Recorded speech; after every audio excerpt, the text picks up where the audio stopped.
चलो फिर तांडव शुरू करते हैं। एपिसोड के स्टार्ट में हम एक बच्चे को अपने फादर के लिए रोते हुए देख पाते हैं, जो कि चीख चीख कर अपने फादर का नाम लेकर यहाँ पर रो रहा होता है। और स्वाट सेंट घुटनों पर आकर उस बच्चे को देखने लगती है और जैसे ही वो तसल्ली देने के लिए उस बच्चे के पास में जाती है, बच्चा यहाँ पर कांपते हुए अपने फादर के लिए बहुत ही ज़्यादा रो रहा होता है। और स्वाट सेंट उससे कहने लगती है कि बच्चे तुम चिंता मत करो। और जैसे ही कुछ आगे बोलती और अपने हाथ को आगे बढ़ाती है, ये बच्चा उसके हाथ को झड़क देता है और स्वाट सेंट को दूर हटा देता है और उससे कहने लगता है कि यहाँ पर से तुम चली जाओ। तुम हर दिन यहाँ पर प्रिटेंड करती हो कि तुम हम लोगों को प्रोटेक्ट करने के लिए हार्ड वर्क कर रही हो, लेकिन जब गॉब्लिन्स यहाँ पर आए हुए थे तो तुम लोगों में से कोई भी यहाँ पर नहीं था, क्योंकि तुम सारे लोग इस जगह पर से डर के भाग गए थे। तुम लोग कोई भी अच्छे इंसान नहीं हो, तुम लोग बैड पर्सन हो, बोलकर उसे काफ़ी ज़्यादा चिल्लाने लगता है। इसी तरीके से बाकी के ये जो लोग रहते हैं वो भी स्वाट सेंट के बारे में ऐसी ही बातें कर रहे होते हैं कि अब हम लोगों को तुम्हारा अपोलोजाइज बिल्कुल भी नहीं चाहिए। तुम भले ही हम लोगों को प्रोटेक्ट करने का प्रिटेंड करते हो, लेकिन तुम लोग कुछ भी नहीं कर पाते हो, तुम सारे के सारे वेस्ट हो। हम लोगों ने तुम्हें रेस करके सबसे बड़ी गलती की है और हमें तुम्हारी मदद बिल्कुल भी नहीं चाहिए और ना ही तुम्हारा किसी प्रकार का प्रोटेक्शन चाहिए, बोलकर इस तरीके से स्वाट सेंट और उसके साथियों के लिए ये इंसान जो है वो भला बुरा बोलना शुरू कर देते हैं। और स्वाट सेंट ये सारी चीज़ों को सुनने के बाद पूरी तरीके से हक्की बक्की हो जाती है और समझ नहीं पाती कि चीज़ें इस तरीके से कैसे टर्न हो चुकी है। और वो कुछ बोलने की कोशिश ज़रूर करती है, बट वो कुछ बोल भी नहीं पाती, क्योंकि एक तरीके से जो ये ह्यूमंस बोल रहे हैं वो लगभग सही है। और ये जो ह्यूमंस बातें बोल रहे होते हैं ये स्वाट सेंट के हार्ट पर लग गई होती है, जिसे वो बिल्कुल भी हैंडल नहीं कर पाती और उसके मुंह से काफ़ी ज़्यादा ब्लड निकलने लगता है। और इस तरीके से हम समझ सकते हैं कि यहाँ पर हमारे लिन और ड्रैगन मदर ने मिलकर स्वाट सेंट की जो हिम्मत है उसे पूरी तरीके से ब्रेक कर दिया है, क्योंकि ये जितने भी ह्यूमंस आज तक स्वाट सेंट के साथ में खड़े थे अब उसे काफ़ी ज़्यादा क्रिटिसाइज कर रहे होते हैं, जैसे कि वो एक यूजलेस है, वो हम लोगों को प्रोटेक्ट नहीं कर सकती। और इन सारी बातों से स्वाट सेंट को काफ़ी ज़्यादा धक्का लग चुका है। इन सारी चीज़ों को देखते हुए ड्रैगन मदर कहने लगती है कि जैसा कि लिन टियान ने मुझसे कहा था कि वो स्वाट सेंट की स्पिरिट को ब्रेक कर देगा, उसने यहाँ पर कर दिखाया है। बिना स्वाट सेंट को फेस किए स्वाट सेंट को पूरी तरीके से उसने डिस्ट्रॉय कर ही दिया। और इस जगह पर ड्रैगन मदर क्या ही कमाल की लग रही होती है और वो खुश हो जाती है, क्योंकि स्वाट सेंट का हालत पूरी तरीके से खराब हो चुका है। और कहने लगती है लिन के बारे में याद करते हुए कि मैं अब जल्द से जल्द लिन टियान से मिलना चाहती हूँ। और सीन शिफ्ट हो जाता है टियान कुआंग ट्राइब के तरफ, जहां पर हमारा लिन वापसी कर चुका है अपने साथियों के साथ। और एक गॉब्लिन जो ट्राइब में ही उपस्थित था, जैसे ही अपने ट्राइब के लोगों को वापसी करता हुआ देखता है वो चिल्लाकर अपने बाकी के साथियों को बताता है कि बॉस वापस आ चुके हैं। आते हुए लिन बोलता है कि गॉब्लिन डी, क्या तुम लोगों ने जो टास्क मैंने तुम्हें हैंडल करने के लिए दिया था वो सारी की सारी चीजें कर ली है, उसमें कोई कॉम्प्लिकेशन तो नहीं आया? और गॉब डी बोलता है कि बॉस, सिटी के अंदर जो रेड हम लोगों को करने को कहा गया था वो स्मूथली चला गया है और साथ में हम कुछ प्रिजनर्स को भी अपने साथ लाए हुए हैं। फिर वो यहाँ पर दिखाते हुए बोलता है कि देखिए यहाँ पर कुछ लोगों ने वॉलंटरी सरेंडर कर दिया है अपनी जिंदगी को बचाने के लिए और ये लोग हमारे गुलाम बनने के लिए पूरी तरीके से तैयार हैं। और एडिशनली आपने जो हमें ऑर्डर दिया था कि एक गोल्ड कार्ट कायरा और उसके फैमिली को स्कॉट करने के लिए और उन लोगों को सिटी से बाहर भेजने के लिए कहा था, वो भी हम लोगों ने कर दिया है, जिससे उसकी फैमिली अब पूरी तरीके से सेफ है। और कायरा वही लड़की है जो फर्स्ट एपिसोड के टाइम में हमारी लिन के साथ में थी और लिन ने उसे प्रोटेक्ट करने के लिए बहुत कुछ किया था, जहां इफ्रिया और लोडर ने उन लोगों को बिट्रे करते हुए दोनों को ही जान से मार दिया था। गॉब्लिन डी की बातों से खुश होकर लिन उससे कहने लगता है कि तुमने अपने काम को बहुत ही बेहतरीन ढंग से किया है, तो अब से तुम और साथ में गॉब्साना जितने भी लोग ये सारे काम को किए थे उन लोगों को मैजिकल क्रीचर को कंज्यूम करने का पहला मौका दिया जाएगा।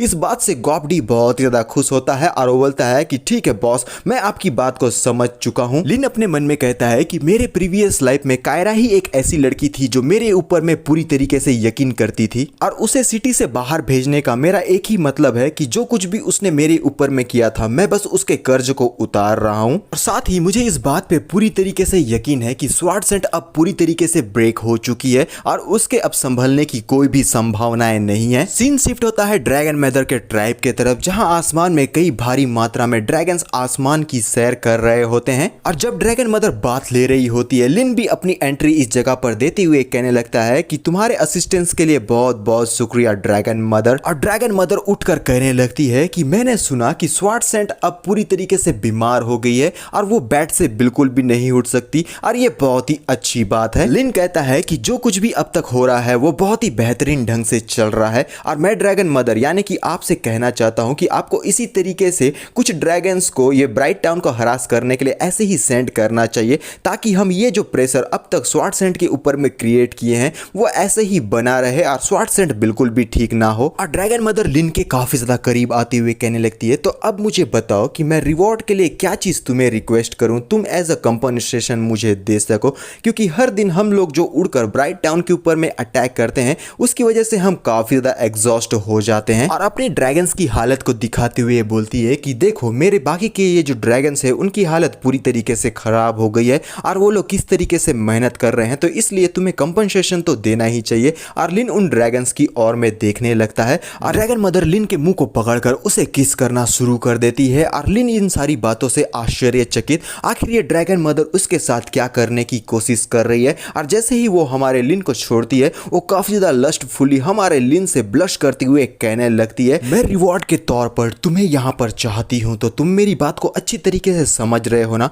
कि मैं तुमसे क्या कहने की कोशिश कर रही हूँ। और तुम लोग भी समझ चुके होगे कि ड्रैगन मदर हमारे लिन से अब क्या चाहती है। यार क्या ही कमाल की ड्रैगन मदर लग रही होती है इस लुक में। और फिर लिन उससे मुस्कुरा कर कहने लगता है कि तुम मुझे चाहती हो, क्या तुम मेरे साथ में किसी प्रकार का कोई मजाक तो नहीं कर रही हो। और ड्रैगन मदर लिन के और भी ज्यादा नजदीक जाती है और उससे कहने लगती है कि मैं बिल्कुल भी बुरा नहीं मानूंगी अगर तुम्हारी वजह से मेरा बैली थोड़ा सा बड़ा हो जाएगा, यानी कि इनडायरेक्टली वो प्रेग्नेंट होने के बारे में बातें कर रही है। और कहती है कि तुम मुझे मिसअंडरस्टैंड करने की बिल्कुल भी कोशिश मत करना, अगर तुम यहाँ पर मुझे रिफ्यूज कर देते हो तो मैं बहुत ही ज्यादा अपसेट हो जाऊंगी। और काफी कुछ चीजें हमारे लिन के सामने में रिवील कर चुकी है जो कि तुम लोगों के सामने में रिवील नहीं हुआ है। और लिन हंसते हुए कहने लगता है कि मैं तो बस ये सोच रहा था कि मेरे जैसा छोटा सा और वीक सा गॉब्लिन आखिर ड्रैगन मदर के लिए कैसे वर्दी हो सकता है। ड्रैगन मदर बहुत ही ज्यादा रोमांटिक होने लगती है और कुछ बातें हमारे लिन से कहती है जिसे मैं बिल्कुल भी नहीं पढ़ पाया, लेकिन फिर भी वो हमारे लिन के और भी ज्यादा नजदीक जाते हुए कहने लगती है उसके बालों को सहलाते हुए कि तुम कोई ऑर्डिनरी गॉब्लिन नहीं हो, मैं देख पा रही हूँ कि तुम एक गॉब्लिन किंग बन सकते हो और तुम्हारे अंदर वो पोटेंशियल है। और ड्रैगन मदर अपने जबान से हाथों को लीक करके काफी ज्यादा ब्लश करते हुए लिन से कहने लगती है, ये जितने भी एंशिएंट ड्रैगन रेसेस हैं वो सारे के सारे स्ट्रेंथ को बहुत ही ज्यादा प्रायोरिटी देते हैं, इसलिए ये मेरा नेचर है कि मैं सबसे स्ट्रॉन्गेस्ट बीइंग के साथ में मेट होकर सबसे पावरफुल और स्ट्रॉन्गेस्ट बच्चों को प्रोड्यूस कर सकूं। और ड्रैगन मदर की ये सारी बातों से लिन कहने लगता है, अगर ऐसी ही बात है तो मैं आपके इस ऑफर को हम्बली एक्सेप्ट करता हूं। और फिर हम देखते हैं कि ड्रैगन मदर और हमारे लिन का मीटिंग का प्रोसेस शुरू हो गया होता है और ये जितने भी ड्रैगन्स होते हैं वो सारी चीज़ों को होता हुआ देख रहे होते हैं और कुछ ड्रैगन्स कंफ्यूज भी नज़र आते हैं। फिर हम लोगों को एक नोटिफिकेशन दिखाया जाता है कि अचीवमेंट अनलॉक हो गया है, कॉन्ग्रेचुलेशन, आपका स्टेट इंक्रीज हो गया है, हेल्थ 1900, अटैक 600 और डिफेंस 1400 में कन्वर्ट हो गया है। और लिन ये सारी चीज़ों को करने के बाद और स्टेटस को देखते हुए अपने मन में कहने लगता है कि मैं यहाँ पर फ्री में काफ़ी भारी मात्रा में स्टेट को गेन कर चुका हूँ। और अपने ड्रैगन के पास में जाकर उसका सहारा लेते हुए अपने मन में कहने लगता है कि मेरे लिए अभी के लिए अच्छा यही होगा कि जब तक ड्रैगन मदर यहाँ पर सो रही है तब तक मैं इस जगह पर से स्केप कर जाऊं। और इस तरीके से हम देखते हैं कि लिन अपने ड्रैगन पर सवार होकर इस जगह पर से निकल गया होता है और अपने मन में बोलता है कि ये जो ड्रैगन मदर है ना वो बहुत ही ज़्यादा इनक्रेडिबल है, अगर मैं फोर्सफुली इस जगह पर रह गया तो ये मेरे लिए आगे जाके बहुत ही ज़्यादा ट्रबल क्रिएट कर सकता है। और फिर हम देखते हैं उस केव के अंदर में जहाँ पर ड्रैगन मदर जैसे ही अपने होश में आती है अपने मन में कहती है कि जैसा मैंने उसके बारे में इमेजिन किया था ये सचमुच में वैसा ही है और एक दिन ऐसा ज़रूर आएगा जब ये अपने गॉब्लिन साथियों को लीड करते हुए एक नया ही वर्ल्ड को क्रिएट कर देगा। और क्या ही कमाल की ड्रैगन मदर नज़र आ रही होती है, लेकिन ये सारी चीज़ें यहाँ नहीं दिखाई गई है जो कि अच्छी बात है, मेरे को एक्स्ट्रा एफर्ट नहीं करना पड़ेगा। और हमारा एपिसोड यहीं पर ख़त्म हो जाता है और किसी कारण से मैं यहाँ पर काफ़ी ज़्यादा ट्रैवल कर रहा हूँ जिस वजह से मेरे को वीडियो बनाने के लिए सही समय नहीं मिल पा रहा है और ना ही जगह मिल पा रहा है, तो इसलिए तुम लोगों को वीडियो थोड़ा सा लेट मिल रहा है, तो उसके लिए मैं माफ़ी चाहता हूँ। लेकिन अभी के लिए बस इतना ही, मिलते हैं नेक्स्ट पार्ट में, तो बाय।